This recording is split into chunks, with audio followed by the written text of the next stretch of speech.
அனுமதி பெறுகிறாங்க. இந்த தகவல் தெரிஞ்ச பிறகுதான் தமிழ்நாட்டில் இருக்கிற ரியல் எஸ்டேட்கார பூரா துடிக்கிறான், இதுல நம்ம போயிருக்கலாமேன்னு. ரியல் எஸ்டேட் பிசினஸ் பண்ணுகிற ஸ்வான் 50% பங்குகளை பயன் பணி தொடங்குவதற்கு முன்னால் வெளிநாட்டுக்கு விற்றான். நாஞ்சில் சம்பத்து சொல்லல, சிஏஜி குற்றச்சாட்டு. சிஏஜி வைத்திருக்கிற கணக்கு, அவன் தாக்கல் செய்திருக்கிற அறிக்கை, அது தீர்ப்பல்ல என்று முதலமைச்சர் சாதிக்கிறார். ராஜினாமா செய்ய மாட்டார், ராஜினாமா செய்ய வேண்டிய அவசியம் இல்லை, தேவையே இல்லை அப்படின்னு சொன்னார். நாடாளுமன்றம் கொந்தளித்தது. சோனியா காந்திக்கு எல்லாரும் நன்றி தெரிவிக்கணும். எல்லா எதிர்கட்சிகளையும் இன்னைக்கு ஒருங்கிணைத்திருக்கின்ற ஒரு பணியை அந்த அம்மையார் செய்து முடித்திருக்கிறார். எல்லாரும் ஒன்னா சேர்ந்து நின்னாங்க.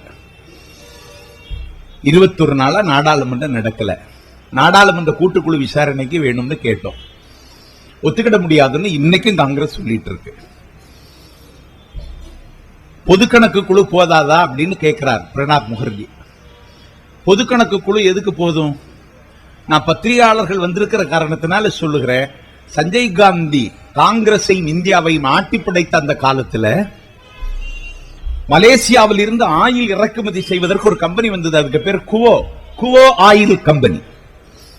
அந்த குவோ ஆயில் கம்பெனி மூலமா தான் அன்றைக்கு எண்ணெய்கள் எல்லாம் இறக்குமதி செய்தார்கள்.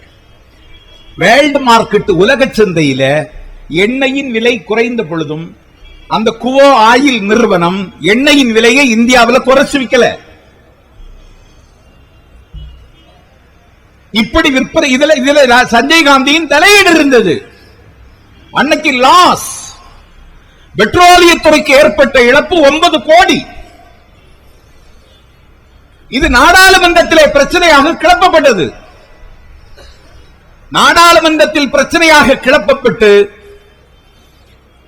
வேறு வழி இல்லாமல் இவர்கள் சொல்லுகிறார்களே பொதுக்கணக்கு குழு, பொதுக்கணக்கு குழுவினுடைய விசாரணைக்கு குவோ ஆயில் நிறுவனத்தினுடைய முறைகேடு உட்படுத்தப்பட்டது. பொதுக்கணக்கு குழு அதை புதைத்தது. பிரதமர் அலுவலகத்தில், நிதி அமைச்சரின் அலுவலகத்தில் இந்த சம்பந்தப்பட்ட ஃபைல் காணல, கோப்பு காணல. பத்திரிகையாளர்கள் சும்மா இருக்கல.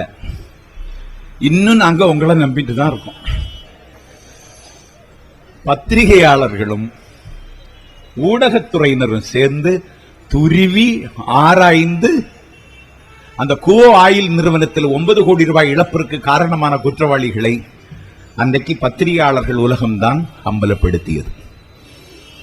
அதிமுகவின் பொதுச் செயலாளர், அகிலத்தின் கவனத்தை கவர்ந்த புரட்சி தலைவி, வட இந்திய தொலைக்காட்சி கொண்டு கொடுத்த பேட்டியில 18 பேர் ஆதரவு, நீங்க ராஜாவை நீக்குங்க, 18 பேர் உங்களுக்கு ஆதரவு தேவைன்னா நான் தர்றேன்ட்டாங்க. இவன் பயந்துட்டான். அதனாலதான் ராஜினாமா பண்ணான்.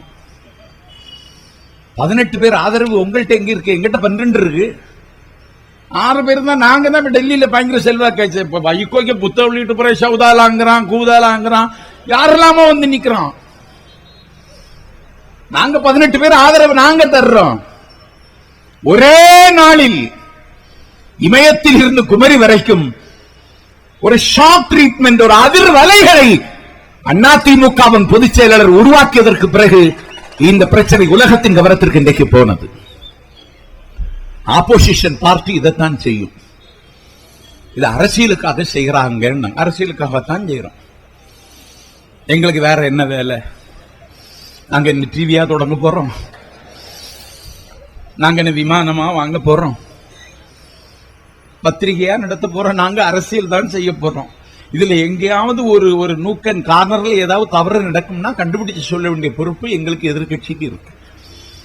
அதிமுக பொதுச் செயலாளர் சொன்னாங்க, நியூஸ் எல்லா இடமும் போய் சேர்ந்தது. 18 பேருக்கு ஆதரவு தர்றேன்ட்டாங்க. காங்கிரஸ்காரனுக்கு எல்லாம் மகிழ்ச்சி. என்ன தனியா பார்க்கும்போது சொல்றான், பரவாயில்ல நேரம் கனிஞ்சு வருது சம்பத்துன்னா. நான் யாருக்குன்னு கேட்டேன். எனக்கு பயம் நம்ம கூட்டணியில வந்து தொலைச்சிருவான்னு. ஒண்ணு